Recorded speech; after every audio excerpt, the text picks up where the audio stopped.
बिस्मिल्लाहिर्रहमानिर्रहीम अस्सलाम वालेकुम। Welcome to jobs and preparation YouTube channel.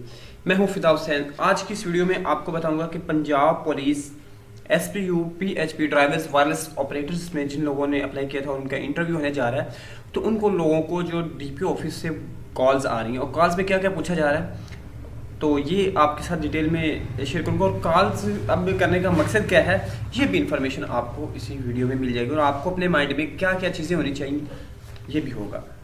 लेकिन उससे पहले आपको एक और चीज़ बता दूं कि एक आपके जो इंटरव्यू है उसको लेके एक डिटेल्ड वीडियो बनाई गई है, जो कि अभी इसके बाद अपलोड हो जाएगी। आप लोग उसको देख सकते हैं कुछ दिन के बाद, जिसमें एक कैंडिडेट है जो कि आप में से किया पंजाब पुलिस में जिसने अप्लाई किया हुआ है, तो वो पिछले दिन मिलने आए थे इधर। तो उन्होंने जितने सवाल किए उन सारों को मैंने रिकॉर्ड कर लिया कि क्या क्या क्वेश्चन है उसके, उन सारों के आंसर अपने बेस्ट नॉलेज के अकॉर्डिंग मैंने दिए।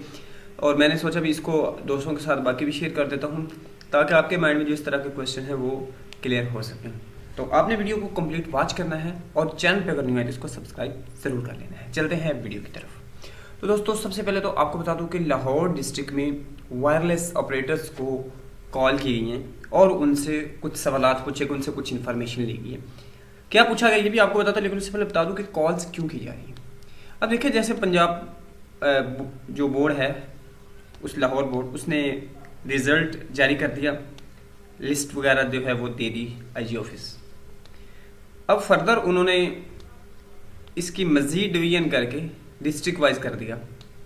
अब हर एक कैटेगरी का अलग अलग एसपीयू की लिस्ट उसको अलग दे दी गई है, वायरलेस ऑपरेटर्स की अलग दे दी गई है, ड्राइवर्स की अलग है और पीएचपी की अलग है। अब उन्होंने आईजी साहब ने उनके रिस्पॉन्सिबिलिटी, यानी आईजी साहब से मुराद उनके अहकामात होते हैं, लेकिन जो इम्प्लीमेंटेशन वो इस्टेब्लिशमेंट ब्रांच करवाती थी। तो इस्टेब्लिशमेंट ब्रांच जो है उन्होंने रिस्पॉन्सिबिलिटी लगाई है कि वो हर एक कैंडिडेट जो कि क्वालिफाइड है उनसे डाटा वेरीफाई करें, उनकी इन्फॉर्मेशन को वेरीफाई करें, और अगर एक्यूरेट लिस्ट जब बन जाएगी तो उसके बाद उसको पुलिस लाइन के बाहर आवेजा कर दिया जाएगा।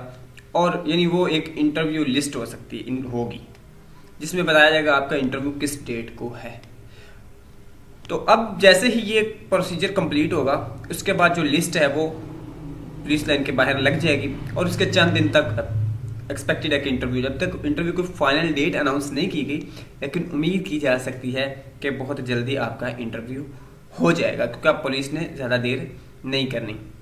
अब क्वेश्चन ये है कि वो क्या पूछे कॉल करके। सबसे पहले तो आपको सबसे इम्पोर्टेंट है कि मैं आपको बता दूं कि आपको किसी पर्सनल नंबर से भी कॉल आ सकती है या किसी पीटीसीएल नंबर से भी आ सकती है, पर्सनल नंबर से भी या पीटीसीएल। तो थोड़ी सी एहतियात करनी चाहिए कि अगर किसी पर्सनल नंबर से कॉल आए तो वो बंदा अटेंड ना कर सके, तो उस वक्त आप लोग बाद में उसको कॉल बैक करके पूछ सकते हैं। पॉसिबिलिटी है कि कोई आपकी डिपार्टमेंटल वेरिफिकेशन हो।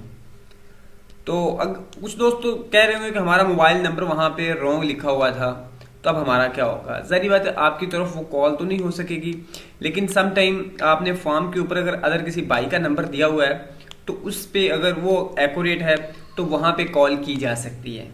या उसके अलावा फिर जो मज़ीद अगर उन्होंने वेरिफिकेशन करनी है तो आपका जो एड्रेस है उस एड्रेस के ज़रिए मुतल्लिका पुलिस स्टेशन या स्पेशल ब्रांच से आपकी वो वेरिफिकेशन करवा सकते हैं, क्योंकि एड्रेस आपका वहाँ पे गिवन होगा। अब जब कॉल आती है, कोई भी मेल या फीमेल आपको कॉल कर सकता है एम्प्लॉय, उसमें आपसे पूछा जाएगा आपका रोल नंबर का, आपका रोल नंबर क्या है और आपके मार्क्स जो परसेंटाइल हैं वो क्या है। अदर भी कोई इन्फॉर्मेशन सीआईएनसी नंबर भी पूछा जा सकता है, लेकिन ये दो कॉमन चीज़ें हैं जो कि लाहौर से वायरलेस ऑपरेटर्स को जो कॉल्स आई हैं उनसे पूछी गई। एक्सपेक्टेड है कि बाकी लोगों की भी बहुत जल्दी कॉल्स वसूल होने लग जाएंगी इससे रिलेटेड, कि वो डाटा वेरीफाई करके इसको अपनी लिस्टें फाइनल करके अपलोड करेंगे, इस पर आवेजा करेंगे पुलिस लाइन के बाहर। तो आप लोगों ने अपने नंबर जो है वो ऑन कर लेने हैं। गैर ज़रूरी तौर पे अगर किसी का ऑफ है तो वो ऑफ ना रखे और बिल्कुल रेडी होके बैठ जाएं, किसी भी वक्त आपको कॉल आ सकती है।